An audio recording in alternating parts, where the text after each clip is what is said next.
Hello po, magandang gabi po. Yes, bro. Good evening. Matanong ko lang po,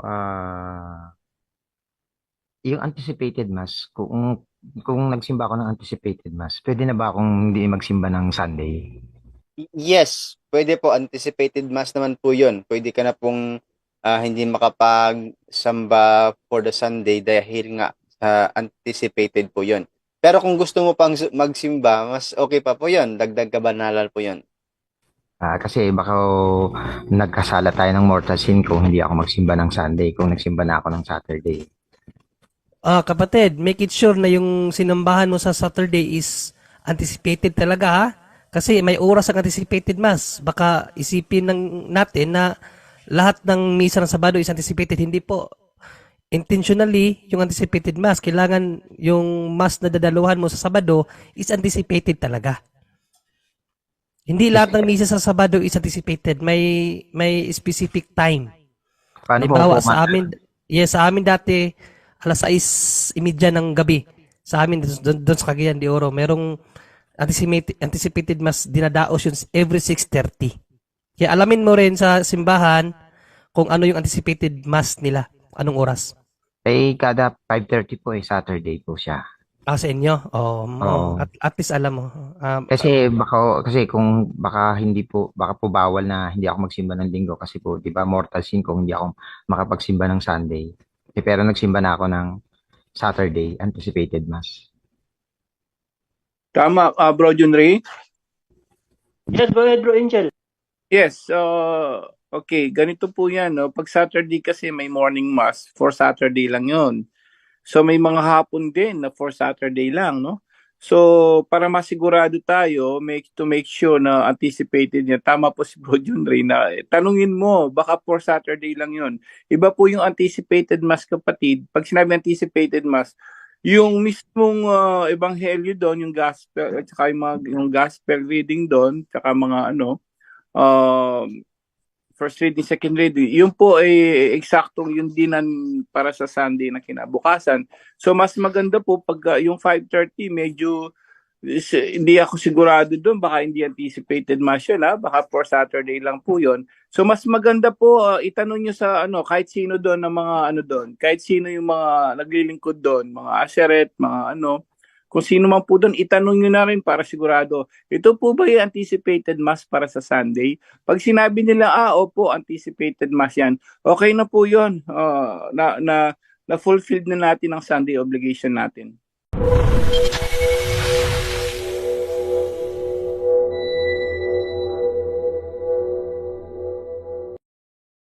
Yung regarding po sa kasi nag-research po ako sa Sign of the Cross kasi na-topic niyo po yung kagabi regarding sa Sign of the Cross. Nag-research po ako ayon po sa mga research ko kung tama na yung yung sa anak, yung sa ama sa anak, yung sa anak kasi nakita ko sa mga tradisyon sa ibang bansa na Katolika, yung iba po sa tiyan. Pero kasi po ako pag nagsa-sign of the cross po ako, mas prefer ko po kasi sa tiyan kaysa malapit po sa dibdib. Kasi po, dati po kasi kung nag-cross ako, yung yung tamad na parang lang, yung parang hindi aabot ng dibdib. May nabasa ako na hindi pala maganda yun, kailangan pala mag-sign of the cross po daw ay sa dibdib o sa tiyan. Pero ako po, mas prefer ko sa tiyan. Mali po ba yung ginagawa ko pag nagsa-sign of the cross po ako, ang inaano ko po yung sa anak ay sa tiyan.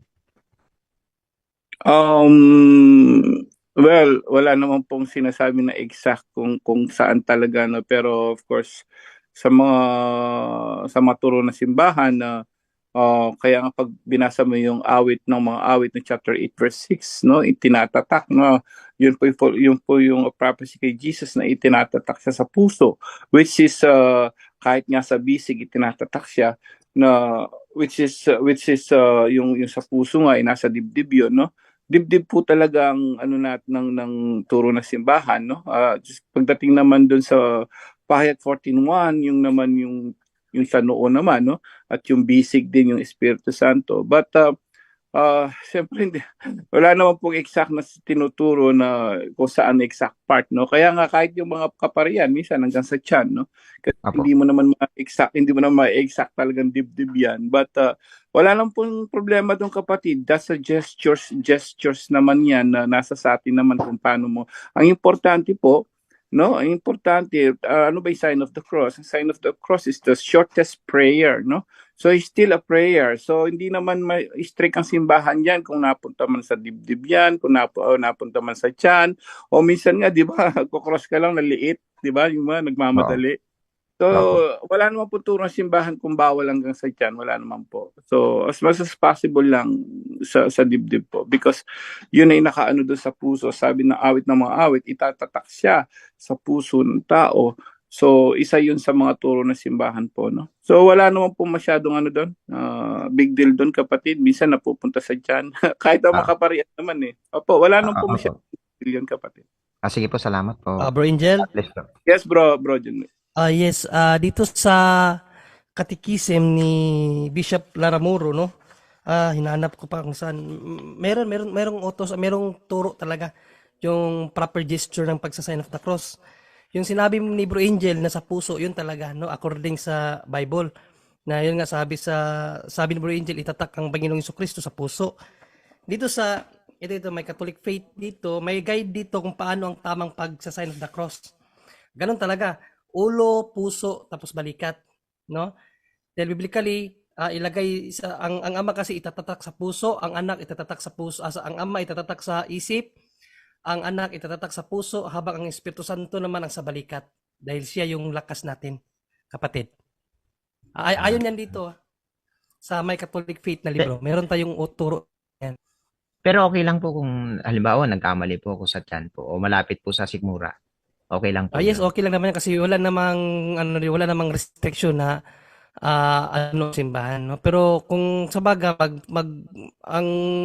kung ano ang turo talaga, kung ano yung turo, yun doon tayo. Kasi mayroong turo dito. Okay Sa po. may Catholic faith na libro ni Bishop Laramuro, bro. Sige po, salamat po.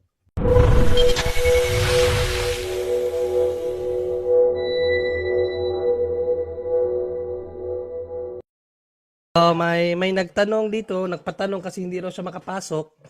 Wait lang kasi na ano yung ano ko, yung ilaw ko, no, hindi makita yung mukha natin. Yan. Basahin ko lang muna, no? Si Sister sino ba yun? Sister Mina. Sabi niya dito, good evening po, Bro Junray. Patanong po, di ako makapag-zoom, nasa work po ako.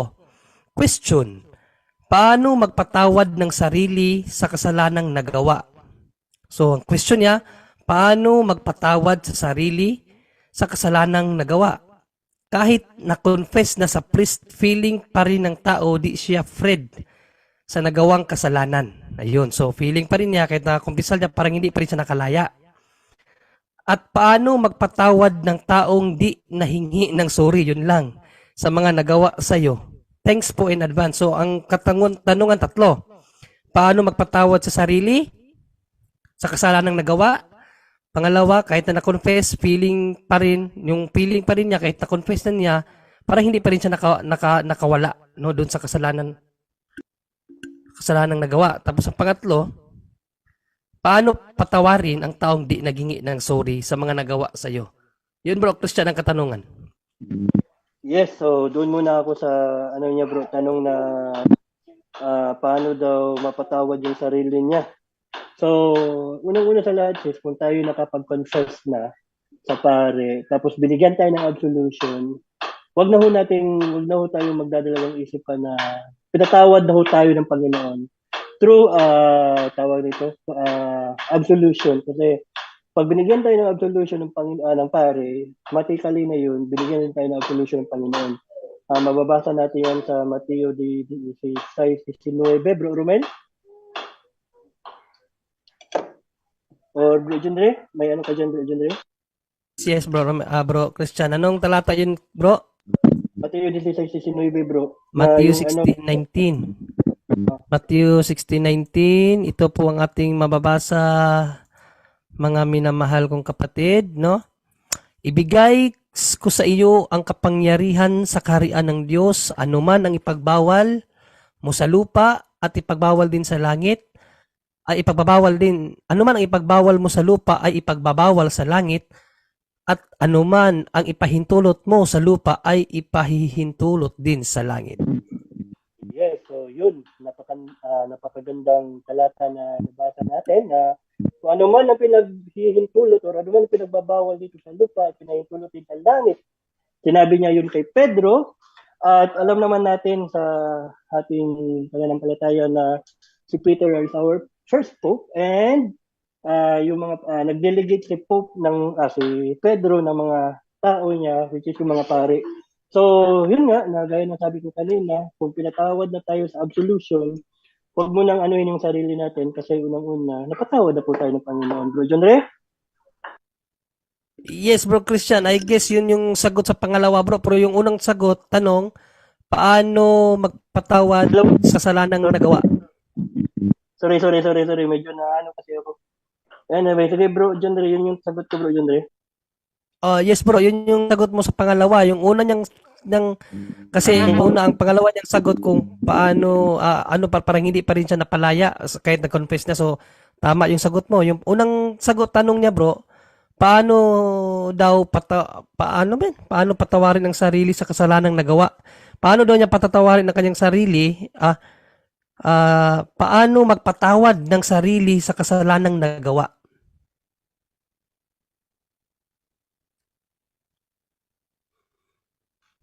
Bro Christian? Yes bro, pakibigay muna sa iba bro kasi may ginagawa din ako. Sige, Bro Angel, paano magpatawad sa sarili, bro, sa kasalanang nagawa, bro? Well, actually, isa yun sa sinabi nga ni, kailangan tulungan mo yung sarili mo, kapatid. Kasi, tandaan mo, kapatid, no? Kaya ka nga pumunta dun sa, ibig sabihin, medyo, yung faith, there's something wrong with your faith, no? When you go to confession, isa yun sa mga faith natin, you are forgiven. Okay? You are forgiven by God through the priest. So, if you are forgiven, bakit hindi mo papatawad ng sarili mo at hindi ko magets when you are forgiven? So, there must be something wrong, sisters or brother, no? But you have to, kailangan mo patawarin yung sarili mo kasi nga hinihingi mo na ng tawad yan sa Diyos. Tulungan mo yung sarili mo, kapatid, just pray hard. So, the best thing to do para kagaya ng sabi, actually, yung pinakamagandang dyan, yung tinatawag natin nasa state of grace, subukan mo nga, yung confessions, adorations, no?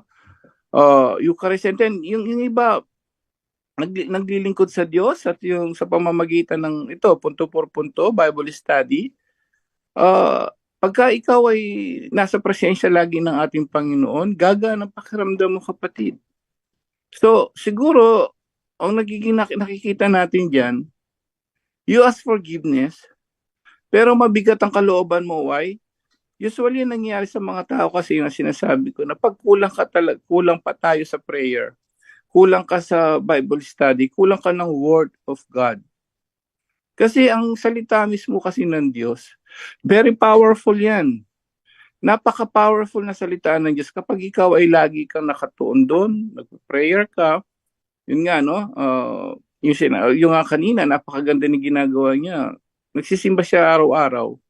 And through then, imagine, nakapag-confess ka na, and why you cannot forgive yourself. So there's something wrong with that. Baka ang iniisip natin dyan, baka may something inside, no? Sabi nga yung iba, baka walking possessed na. Bakit nagkaroon ka na ng forgiveness from your confession and then hindi pa papatawad na sa sarili mo.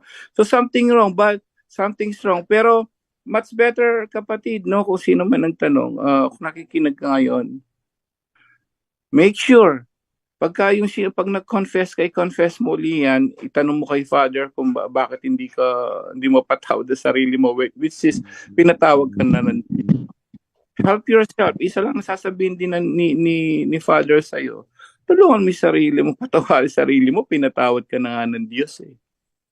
Dagdagan mo yung faith mo, believe, na? Just believe on that sacrament of confession. Pag pinatawad ka na, patawarin mo na rin ang sarili mo, kapatid, no? Help yourself, kapatid. Yun po. Maraming salamat. At Yes, brother. idagdag natin to mga kapatid na isang talata lang po. Yung sinasabi po ng ating Panginoon, no? Isaiah 43:25, gayon man, ako ang Diyos na nagpatawad sa inyong mga kasalanan. Hindi ko na aalalahanin pa ang iyong mga kasalanan. If God Amen. forgive and forget, we should too. Yun. And then, ko lang, bro, yung sinasabi ng pare pagkatapos ng confession natin, natandaan natin, lagi sinasabi ng pare sa atin, go with peace. So, paglabas mo ng confession room, huwag ka nang mag-isip na tawag nito. Parang naano ka pa kasi napatawad ka na nga po. So, yun lang po, kapatid na John Ray. Bro John Ray, may isang Yes, talata. maraming salamat. Bro John Ray. Yes, may Yes, bro. dadagdag Yes, po. bro. May dadagdag lang po tayo, no. Isa pa to, no, sa hindi lang yung kasi siyempre kasama ng ayaw mong patawarin sarili mo, ayaw mong patawarin sa iba. Lahat po na nakikinig ngayon, matagal na natin hindi binabanggit to sa punto por punto, no. We'll review this kasi marami pa rin ngayon nakatanim ng galit sa puso nila. Dalawa yan, it's either yun nga, yung sabi sa iba or may galit ka sa sarili mo. Kapag hindi ka nagpatawad, ang ating Panginoong Hesus ang nagsabi, no? Ang sabi ng ating Panginoong Hesus, Mateo chapter 6 verse 14 to 15 nga po, Bro Romel. Sapagkat kung pinapatawad ninyo ang mga nagkakasala sa inyo, patatawarin din kayo ng inyong Ama na nasa langit. Ngunit, kung hindi ninyo pinapatawad ang iba, hindi rin naman patatawarin ng inyong Ama ang inyong mga kasalanan. So, ang nangyari sa iyo, kapatid, brother or sister, ang ginagawa mo, ang tawag niyan, proper contrition, improper. Ibig sabihin, humingi ka ng tawad, hindi wala sa puso mo kasi may galit ka pa. So, ayaw mong tanggalin yon. Improper yon. Ibig sabihin, hindi ka sincere, no? So, tandaan natin, turo ng simbahan, pag tayo nagkumpisal, nandun yung honesty and sincerity. Sunit, maliwanag yun. Ang hindi mo pinatawad sa lupa, hindi ka patatawarin ng Ama, babala po sa lahat ng ayaw magpatawad. Lalo na sa sarili mo. So pag hindi ka mo pinatawad sa sarili mo, kapatid, hindi ka patatawarin ng Ama. Saan ka pupunta nun pag namatay ka? So babala po sa lahat yan, no? Hindi dito po we don't tandaan po natin, no? Ina-apply natin ang sinabi ni Jesus. Sabi ng ating Panginoon Jesus, pumunta siya rito not to judge people but to save. Gayon din ang punto por punto, no? Hindi po tayo nagja-judge, hindi po tayo humahatol sa mga tao but to save them, no? Kaya nga binibigay natin yung salita ng Diyos mismo, to save people. We don't condemn but we want to save, no? Babala po sa lahat ito. Pag hindi ka talaga nagpatawad sa sarili mo man lang o sa iba, hindi ka patatawarin ng Ama. Pero kapag nagpatawad ka naman, napakasarap nun. Patatawarin ka ng Ama sa langit. Yun lang po. Salamat.